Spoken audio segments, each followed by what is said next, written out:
Hello friends, അസ്സാം വലൈക്കും. Welcome back to my channel. ഇന്നൊരു കിടിലൻ ടിക് ടാക്ക് വീഡിയോ ആണ് ചെയ്യുന്നത്. അതിനായിട്ട് ഞാനിവിടെ ബേബി റിബൺ എടുത്തിട്ടുണ്ട്. വീതി 2.5 സെൻറ്റിമീറ്ററും നീളം 5 സെൻറ്റിമീറ്റർ ആണ്.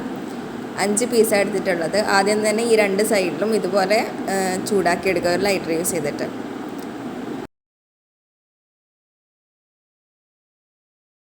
പിന്നെ അതെല്ലാം ഫോൾഡ് ചെയ്തിട്ട് കോർത്തെടുക്കണം ഒരു സൂചിയും നൂലും കൊണ്ട്.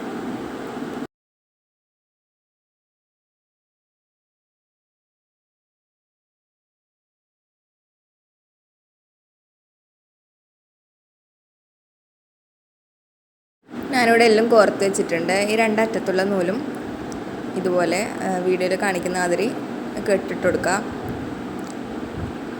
അതിനുശേഷം ബാക്കി വന്ന നൂല് കട്ട് ചെയ്ത് മാറ്റുക. നമുക്കിതൊരു ഫ്ലവറിൻ്റെ രൂപത്തിലാണ് കിട്ടുക. ഈ ഒരു മിഡിലിൽ പേൾ വെച്ച് കൊടുക്കുന്നുണ്ട്. അതിനായിട്ട് ആ ഒരു ഗം യൂസ് ചെയ്തിട്ട് അതിൻ്റെ മിഡിലിൽ ഇങ്ങനെ സ്റ്റിക്ക് ചെയ്ത് കൊടുക്കുകയാണ് ചെയ്യുന്നത്. അതിനുശേഷം ഇതുപോലുള്ളൊരു ക്ലിപ്പ് എടുക്കുക, അതും കൂടി അവിടെ ഒന്ന് സ്റ്റിക്ക് ചെയ്ത് കൊടുക്കുക. ഇതുപോലെ നമുക്ക് പല കളറിലെ ഫ്ലവേഴ്സും അതുപോലെ തന്നെ ടിക് ടാക്കെല്ലാം ആക്കാം. ഹെയർ ബാൻഡിനും ഇതുപോലെ തന്നെ യൂസ് ചെയ്യാം. അപ്പോൾ എല്ലാവർക്കും ഈ വീഡിയോ ഇഷ്ടമായെന്ന് വിചാരിക്കുന്നു. ഇഷ്ടമായാൽ ലൈക്ക് ചെയ്യുക, ഷെയർ ചെയ്യുക, സബ്സ്ക്രൈബ് ചെയ്യുക. താങ്ക്